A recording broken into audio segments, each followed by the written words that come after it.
اعوذ باللہ من الشیطان الرجیم بسم اللہ الرحمن الرحیم اللہم صلی علی محمد وآل محمد۔ پروفیسر عباس حسینی سننے والوں کو سلام عرض کرتا ہے۔ یہ ویڈیو میں شیخ اللہ یاری صاحب کے حوالے سے ہی دے رہا ہوں، جس میں ان سے 2 سوال ہوئے تھے جن کا وہ جواب دینے میں کچھ ان کو خفت یا ذلت کا سامنا کرنا پڑا تھا۔ میں تھوڑی سی ڈیٹیل کر دیتا ہوں، ویڈیو شاید تھوڑی سی لمبی ہو جائے تو سنیے گا ضرور۔ پہلا سوال تھا ہاتھ باندھ کر نماز پڑھنا، اور دوسرا صحابہ مرتد ہو گئے تھے۔ یہ دونوں باتیں ان سے سوال ہوئے تھے۔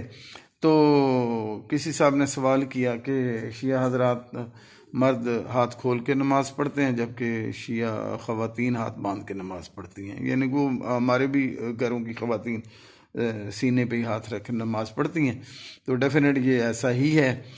تو انہوں نے کہا کہ یہ پھر آپ نے ہاتھ باندھنے کہاں سے لے لیے جو عورتوں کے، جبکہ آپ میں تو ہاتھ باندھنا ہے ہی نہیں۔ تو انہوں نے فرمایا کہ جی یہ حضرت عمر کی رائج کردہ طریقہ کار ہے۔ یہ بات میں نے بھی بچپن میں سنی ہے کہ کسی علاقے کے قیدی آئے تھے، تو جب خلیفہ کے سامنے پیش ہوئے، یعنی کہ حضرت عمر کا ہی دور تھا، تو آپ کے سامنے پیش ہوئے تو وہ ہاتھ باندھ کے کھڑے تھے۔ تو انہوں نے دیکھا تو انہوں نے کہا کہ یہ کتنے اچھے لگ رہے ہیں، تو ہم بھی کیوں نہ اللہ کی بارگاہ میں ہاتھ باندھ کے نماز پڑھا کریں۔ تو پھر چونکہ یہ کلیئر نہیں تھا کہ ہاتھ کہاں باندھ رہے ہیں، وہ ہر ایک نے اپنے طریقے سے باندھے ہوئے تھے، تو پھر یہی اینڈ پہ ہوا کہ اب ہمارے اہل سنت میں 4 طریقے ہیں۔ ہاتھ کھولتے بھی ہیں، ہاتھ باندھتے بھی ہیں، کچھ ناف سے نیچے باندھتے ہیں، کچھ ناف پر باندھتے ہیں، کچھ ناف سے بھی اوپر یعنی کہ سینے پہ باندھتے ہیں، چونکہ وہ پراپر تو کوئی طریقہ تھا نہیں، اور یہ اب منسوب تو سارے نبی پاک کی طرف ہو گئے ہیں۔ تو بہرحال یہ بات میں نے اپنے بچپن میں بھی علماء سے سنی تھی۔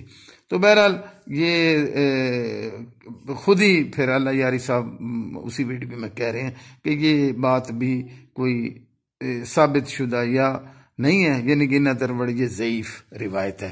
بہرحال یہ اگر ضعیف ہے تو پھر تو ہاتھ باندھ رہے ہیں ثابت ہو جاتے ہیں، چونکہ ہماری خواتین باندھتی ہیں۔ تو اہل سنت میں ایک مسلک ہاتھ کھولتا بھی ہے، تو ہمارے آدھی 50% لوگ یعنی کہ خواتین ہاتھ باندھتی ہیں، بھلے سینے پہ رکھیں جیسے بھی ہے، تو ہوتا تو ایسا ہی ہے۔ تو پھر میرا خیال ہے ہمیں یہ بات تسلیم کر لینی چاہیے ان کی کہ ہاتھ باندھ کے بھی نماز ہو جاتی ہے۔ تو یہ تو بات پہلی تھی جس کا وہ اللہ یاری صاحب کو خاص مدلل جواب نہیں دے سکے۔ بہرحال وہ میں نے ویڈیو دیکھی ہے، تو انہوں نے کہا جی میرا اس میں کوئی زیادہ مطالعہ یا تحقیق نہیں ہے۔ بہرحال دوسری بات انہوں نے فرمائی صحابہ مرتد ہو گئے تھے۔ یہ بھی ویڈیو میں نے سنی ہے کہ 4 صحابہ کے علاوہ سارے مرتد ہو گئے تھے، جن میں نام بتا دیتا ہوں: حضرت سلمان فارسی، حضرت ابو ذر غفاری، حضرت مقداد اور حضرت عمار یاسر۔ یہ جنازہ رسالت میں شامل تھے، باقی نہیں تھے۔ تو کسی صاحب نے سوال کیا کہ بلال حبشی بھی تو اس میں شامل نہیں تھے۔ حضرت ابو بکر، حضرت عمر، حضرت عثمان کا نہ ہونا تو ایک علیحدہ وہ ہے نا، زیر بحث معاملہ چل رہا ہے، لیکن حضرت بلال تو اتنے جید صاحب بھی تو انہوں نے موصوف نے فرمایا، یعنی کہ اللہ یاری کی، یعنی کہ یہ دیکھیں زبان درازی کہ کہہ رہے وہ ہمارے نزدیک کو اتنے پائے کہ وہ صحابی ہیں ہی نہیں، نعوذ باللہ استغفر اللہ، نقل کفر نہ باشد، وہ ہمارے لیے بہت ہی اعلیٰ مقام کے صحابی ہیں، وہ مؤذن رسول ہیں، غلام رسول ہیں۔ انہوں نے اسلام جب قبول کیا تو انہوں نے جو قربانیاں دی ہیں وہ ایک یعنی کہ ریکارڈ ہے، اتنی قربانیاں شاید ہی، اور جو انہوں نے مصیبتیں اور صعوبتیں برداشت کی۔ تو بہرحال تو اس کے علاوہ میں ان کے گوش گزار کر دوں، حضرت حذیفہ یمانی ہے، حضرت جابر بن عبداللہ انصاری ہیں، حضرت عبداللہ بن مسعود۔ چلو میرا کوئی بہت زیادہ مطالعہ نہیں ہے، میں کوئی اتنا بڑا کلیم بھی نہیں کرتا، لیکن چلو جو در زارہ سے خیرات ملی ہے تو شیئر کر رہا ہوں۔ تو یہ بھی تو نہیں تھے بھئی لوگ، یہ 3 تو غلام تھے، باقی 5-7 سارے لوگ تھے، 10-11 ہوں گے، تو ان میں یہ بھی نہیں تھے۔ تو آپ کا کیا خیال ہے ان کے بارے میں؟ اب جب یہ بات ہوئی تو انہوں نے کہا جی پھر اس کا مطلب یہ سارے مرتد ہو گئے۔ اب ایک لفظ مرتد کو میں ذرا عوام کو بتا دوں، مرتد کا مطلب اسلام سے نکل جانا ہوتا ہے، یعنی کہ وہ کفر ہوتا ہے، اور اس کا مطلب یہ ہوتا ہے کہ وہ واجب القتل ہوتا ہے۔ کافر واجب القتل نہیں، یہ یاد رکھنا، لیکن اسلام میں آ کے واپس چلا جائے کوئی، مرتد ہو جائے تو واجب القتل ہوتا ہے۔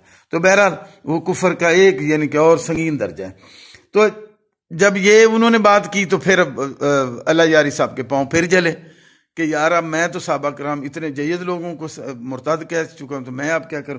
تو انہوں نے کہا جی نہیں، وہ مرتد خلافت توحید اور رسالت کے انکار کی بنیاد پہ نہیں ہوئے تھے، وہ تو حضرت علی کی، مولا علی علیہ السلام کی امامت کے قائل نہیں تھے، تو اس لحاظ سے وہ مرتد ہے۔ او بھائی اس لحاظ سے مرتد ہیں، مرتد تو مرتد ہوتا ہے، تو مولا علی علیہ السلام نے مرتدین کو ان کو قتل کیوں نہیں کیا؟ آپ وقت کے امام ہیں، آپ پہ تو حد جاری ان پہ لازم تھی، لیکن آپ نے تو نہیں کیا ایسا۔ بہرحال جو بھی وجہ ہو، تو اب اگر آپ اس کو یہ سمجھتے ہیں کہ جی اچھا جی حضرت علی علیہ السلام کی امامت کا انکار کرنے سے بندہ ان ادر ورڈ پھر مرتد نہیں ہوتا نا، پھر آپ انکار کرنا ایک علیحدہ ایشو، تو آپ تو ان کو مسلمان کہتے ہیں۔ دیکھیں نا، حضرت بھیا اہل سنت کا اب بھی یہی عقیدہ ہے کہ پہلے حضرت ابوبکر، پھر حضرت عمر، پھر حضرت عثمان، پھر حضرت علی علیہ السلام، چوتھا خلیفہ۔ وہ تو حضرت علی علیہ السلام کے امام مانتے ہی نہیں، کوئی بھی اہل سنت نہیں مانتا، کسی مسلک والا بھی نہیں مانتا، اور وہ تو اور پھر وہ مولا علی علیہ السلام کو چوتھے نمبر پہ ہی فضیلت دیتے ہیں۔ وہ پہلے تینوں کو ہی اسی طرح جس سیکوینس سے وہ خلافت ہے اسی سیکوینس سے ان کو مقام بھی دیتے ہیں۔ حضرت ابوبکر نبی پاک کے بعد سب سے افضل امت میں ان کے نزدیک حضرت ابوبکر ہے، پھر حضرت عمر ہے، پھر حضرت عثمان ہے، اور پھر حضرت علی ہیں۔ اور اگلی بات یہ ہے کہ ان کا یہ نظریہ ہے یا عقیدہ ہے، یہ میں اہل سنت سے معذرت سے، ان کا یہی عقیدہ ہے کہ جو حضرت عمر، حضرت ابوبکر، حضرت عثمان سے لڑے گا وہ کافر ہے، وہ مرتد ہے اور کافر ہے۔ جیسے انہوں نے زکوٰۃ والے کیس میں صحابی رسول کو قتل کر دیا تھا، خالد بن ولید۔ اب میری ویڈیو لمبی ہو جائے گی، بہرحال لیکن مولا علی سے لڑنے والے کو مسلمان صرف نہیں جنتی بھی کہتے ہیں اور صحابی بھی کہتے ہیں، اور ایون کہ اس بندے کو بھی صحابی اور جنتی کہتے ہیں جس نے ممبروں پہ مولا علی علیہ السلام پہ سب و شتم کی، گالم گلوچ کا رواج ڈالا، اور وہ رواج 60 70 80 سال تک چلتا رہا، جتنی دیر بنی امیہ کی حکومت رہی۔ تو وہ تو ان کو بھی اس بندے کو بھی جنتی کہتے ہیں، اور ان سب کو جنتی کہتے ہیں اور صحابی کہتے ہیں۔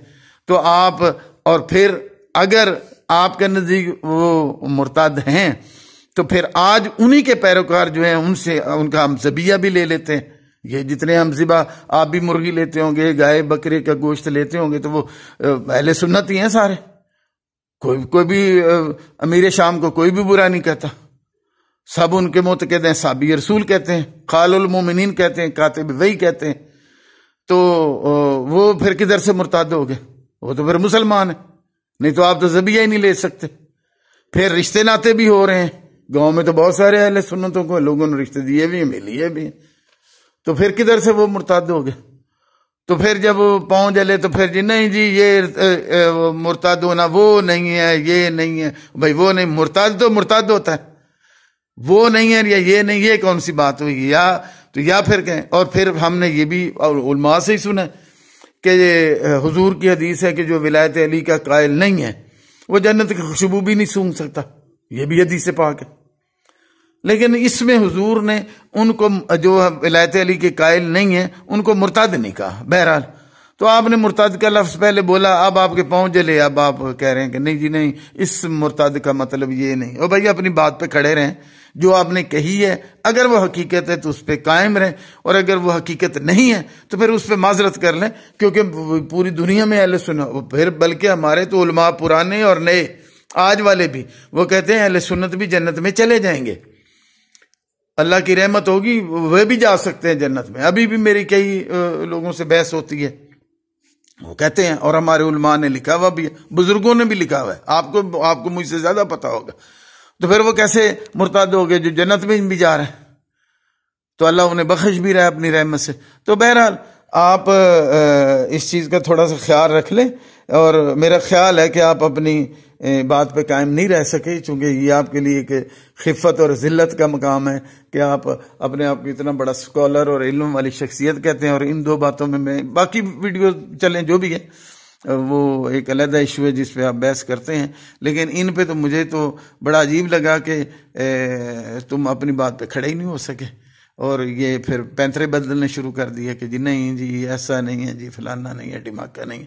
تو بہرحال اسی کے ساتھ میں یا تو یہ ڈبل گیم نہ چلاؤ، یا تو کہو ہی نہ، کہو نہیں جی نہیں کوئی مرتد نہیں ہوئے تھے، وہ ٹھیک ہے انہوں نے اختلاف کیا تھا، انہوں نے حضرت علی علیہ السلام کی بیعت کرنی چاہیے تھی، لیکن وہ مسلمان ہیں، تو اور جو ان کے پیروکار ہیں وہ بھی مسلمان ہیں، ہمارے بھائی ہیں، اختلاف ہے اور ٹھیک ہے وہ اپنی جگہ پہ قائم ہے، لیکن یہ مرتد کہنا یا نعوذ باللہ اس طرح کے الفاظ بولنا یہ کوئی پھر زیب نہیں دیتا۔ یا تو پھر آپ کھڑے رہیں، آپ پھر کہیں کہ نہیں جی نہیں میرے نزدیک میں، پھر آپ پینترا بھی بدل گئے اور یہ ڈبل گیم چلا دی۔ بہرحال آپ اس کو ضرور دیکھیے گا، میں تو بہت ہی تھوڑے علم والا بندہ ہوں اور میں کوئی اتنی بڑی بحث کر بھی نہیں سکتا، لیکن ایک التماس ہے کہ آپ اس کو ذرا جب بھی کوئی ویڈیو دیں تو تھوڑا سا خیال کر لیا کریں، کیونکہ پوری دنیا دیکھ رہی ہوتی ہے اور اس کے اثرات مرتب ہوتے ہیں۔